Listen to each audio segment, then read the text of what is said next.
missile sites in the Strait of Hormuz. They're nowhere near decimated. Yeah, I mean, he keeps overselling what they've done because that's kind of the Trump MO is to say that, you know, they were completely obliterated, they've surrendered, it's all over. And of course, as we can see on our screens every day, like, unfortunately, this thing is not over. You know, our folks are under fire, the people in Iran are under fire. So there's that, like, disconnect from reality. But, you know, the larger picture here is that, like, he keeps trying to sell something that doesn't exist to both the American people and the rest of the world. And you see that with China right now. You know, for decades now, we've had this competition, this global competition between the U.S. and China going across Democratic and Republican presidents. And, you know, I've been looking at this stuff for, you know, several decades now, and I don't think we've ever been weaker in contrast to China. And I mean, it's not necessarily a shooting war with China, but we just know that there's two major powers and we go back and forth across the world with them. And China right now has to be saying, number one, like, the U.S. is more disorganized than they've ever seen it before under, you know, any administration of either party. And China is in the driver's seat as far as global trade because, you know, Trump's tariffs have driven all of these countries, including our closest allies, countries like Canada, has driven them into China's arms as far as global trade. So they're able to win there. And, you know, they just tell us, no, they're not going to bow to our demands. So I think it's a fundamental weakness. And I think you're seeing it show up both in these polls and in just sort of Trump's way of, he's lashing out, but everyone is sort of saying, you've got nothing to back it up with. Like, unfortunately, the only thing he can really back it up is his command of the military, and even there, they're failing. So it's a multi-pronged Look at this kid on this electric bike over there. That thing is flying, you know? And these meltdowns that he has, they're more extreme, longer, more harsh. Well, it's a man, but still, that thing is moving. Profanity.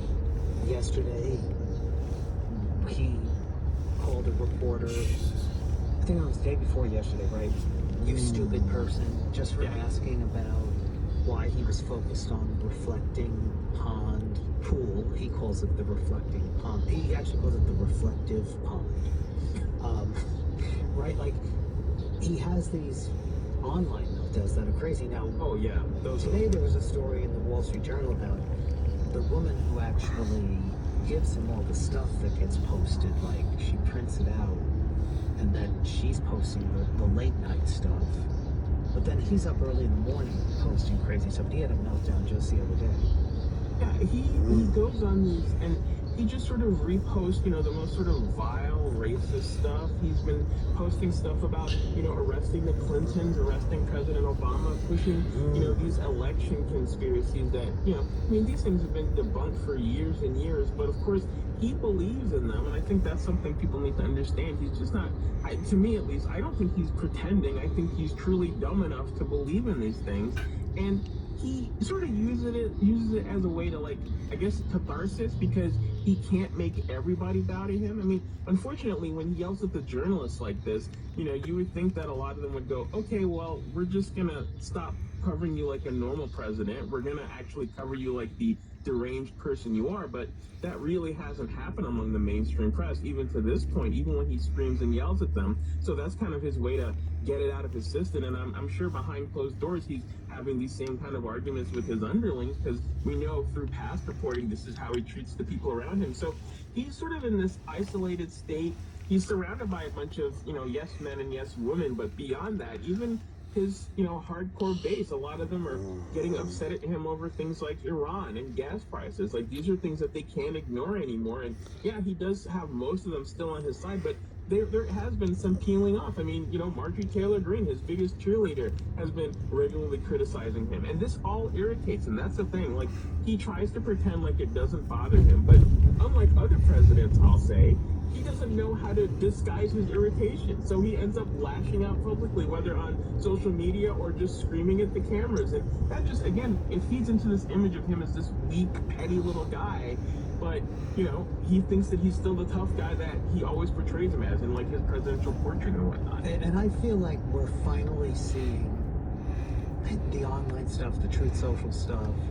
You know, it's not really working, or it does work. It works against him. Like, I wouldn't know where I was reading this morning, but it was about how most of it's just become background noise. Like the stuff you were saying, he posts, you know, either in a rant in the morning or all night or whatever, it doesn't really like get any attention. And we used to be mad at the media for that, but at the same time, by not giving it attention, it's not effective. It's just kind of background noise, except when he posts something. At the next light, turn right. It gets really bad attention, like, you know, the racist meme of the Obamas or the Jesus AI image, right? Like, Right. There's not that balance of like what he's going for is like acceptably controversial to change the subject. That's not really Yeah. happening. Yeah, what used to work for him is throwing out this stuff and being able to either change the narrative or to turn the, not necessarily change the narrative, but turn the narrative into something in his favor and put people on the defensive. The people that he went after, they would then have to... At the light, turn right onto Ridgeway Avenue. I think what's happening now, and I think that, you know, we sort of talked about this for a long time, but I think strangely enough, it's the gas prices and the prices of commodities going up that has led to this backlash to these things. Because, you know, if it was one thing when gas was under $3 a gallon, and then he could sort of, you know, jump on these stories and complain about them. But I think a lot of people now, people that don't necessarily follow politics day in and day out, they're like, wait, why are you tweeting these crazy videos when I just had to pay 60, 70, 80 bucks to fill up my car? You know, like, why are you doing this when, you know, you're talking about gas prices aren't that big of a deal to you, or you're ranting endlessly about this ballroom? Right, which we now see some Republicans saying no. We've seen some Republicans in the House say, I don't think I'm going to vote for this. They can't afford to lose any, really, in the House. And now in the Senate, it looks like it may come out of the ICE funding bill, and Mike Johnson is like trying to blame it on that, but you can tell he's glad he doesn't want to come to the House. Yeah, I think this is for, you know, one of the few times when political reality, Republicans in Congress have to acknowledge it. They know that this stuff, you know, even among their base, does not poll well. Like, people don't care about the ballroom other than thinking that it's a crazy expense. And, you know, it was sort of, you know, we talked about this where it was just sort of a weird reaction to the shooting that, like, all of a sudden the president needs a ballroom for security. Like, that, the logic of that makes no sense to anyone other than Donald Trump. And so this is the thing where even his party, you know, that has been loyally with him all along, you know, they'll be happy to cut Medicare, but, you know, they're not going In half a mile, turn right onto Erie Canal Drive. Stupid ballroom. Like, not even his most loyal foot soldiers are going to do that. So let's talk about Jeff Bezos and the Washington Post, which you also wrote about. Of course, Bezos, you know, doing everything he can to bow to Trump, right? He made the Melania movie. It cost him, you know, tons of money, and it went nowhere. Now there's talk of Amazon Studios doing a reboot of The Apprentice with Don Jr. as the star. That would be insane. Yeah. But the Washington Post, of course, the editorial pages. Turn right onto Erie Canal Drive. Then you will arrive at your destination.